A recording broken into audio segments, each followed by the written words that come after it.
What is happening in the UK? 1 minute it's pro crypto, 1 minute it's anti crypto. Getting quite confusing, and it's going to get even more confusing in the next month.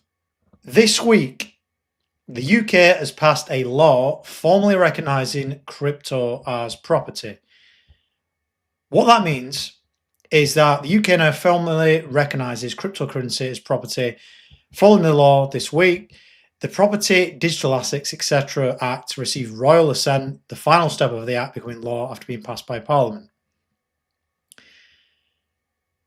This is approved by King Charles, designed to modernise property law to take account of digital assets. So if you own cryptocurrency or an NFT, it's now categorised as property, which is a step in the right direction. Now, contrast to that, Hargreaves Lansdown. I have a pension with these. They are the largest pension provider, private pension provider. I know someone will probably correct me on this. Private pension provider, so people that manage their pension by themselves.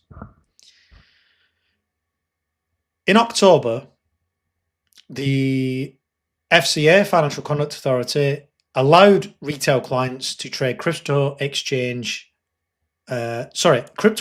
trading notes, so ETNs, called ETFs in the US, meaning that you can use some of that money, not necessarily in a pension, but in whatever, an ISA, etc., to directly invest your cash into these funds without obviously getting on the blockchain. So for boomers, people of a certain age, it's easier for them to get into crypto as opposed to downloading a crypto app and trading it directly. In my opinion, that's the best way, but obviously anyone that can give exposure and promotion to crypto is a positive thing.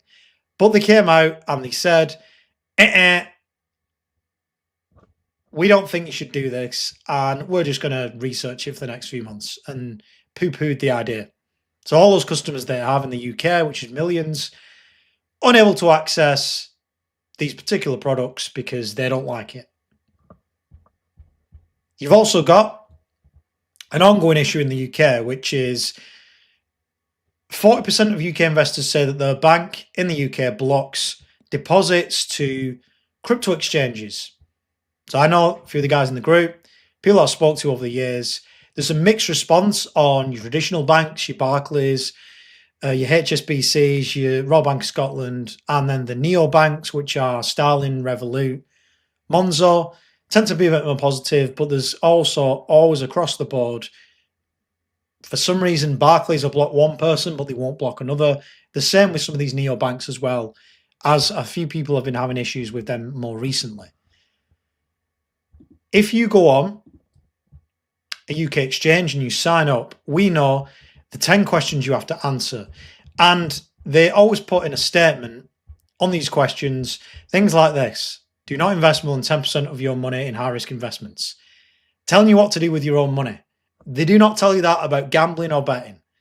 And if you go on this questionnaire and you say, I'm investing more than 10% of my assets in crypto, they will not open an account for you in the UK.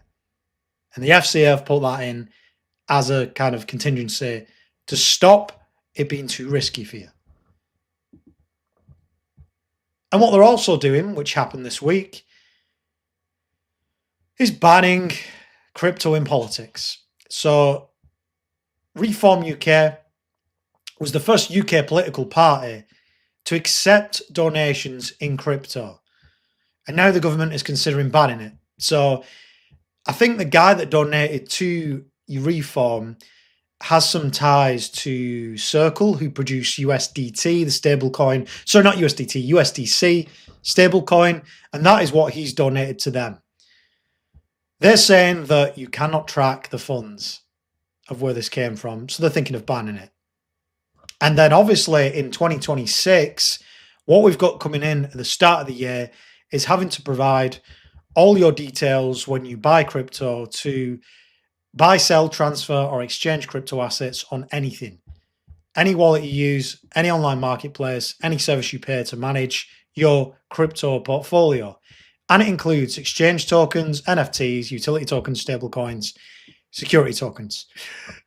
You must provide full name, date of birth, address, national insurance, and if you do it on behalf of a business, all the business details.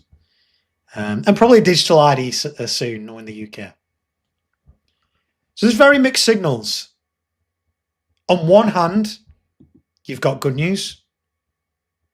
And this FCA have specifically come out saying, we want to be more crypto friendly like the US, but with traditional providers not liking it, banks not liking it, the FCA putting exchanges under lots of red tape, and the fact that they're looking at banning it now for politics, and with all this further information you need to give them, it doesn't look like it's happening.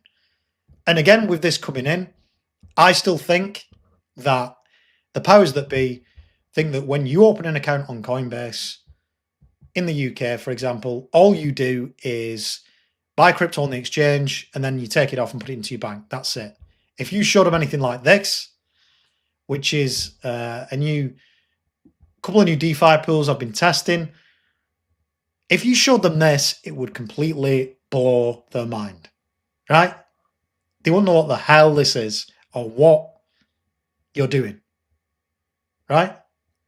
And you can, and I recommend anyone, if you are using DeFi pools, connect your crypto wallet to something like Coinly, the online tax tracker, because this will track all your transactions. It'll do it for you.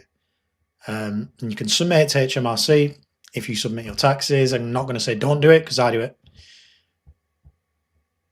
So the conclusion, this will come in 2026, and I feel the UK government will think that it's going to solve a lot of problems when it's just going to create more. It's going to open a can of worms because they don't realise what crypto is and what people actually do in crypto. And unfortunately, until dinosaurs like this, Hargreaves Lansdown, and the old traditional banks get with it, the progression of crypto, the adoption of crypto in the UK will always lag behind, unfortunately. So that's it for me today. Let me know what your thoughts are. And I've covered quite a bit in the UK. A lot of more things are happening now at pace. And it's going to be interesting next month to see what happens on the 1st of Jan, and when the realisation from the UK government is that they just don't know what they're doing with crypto. That's it for me today anyway. If you enjoy my content, please like, subscribe. If you want to find out how I can help you learn more in crypto, join a crypto group, how I can help you with DeFi, link in description as well. See you all very soon.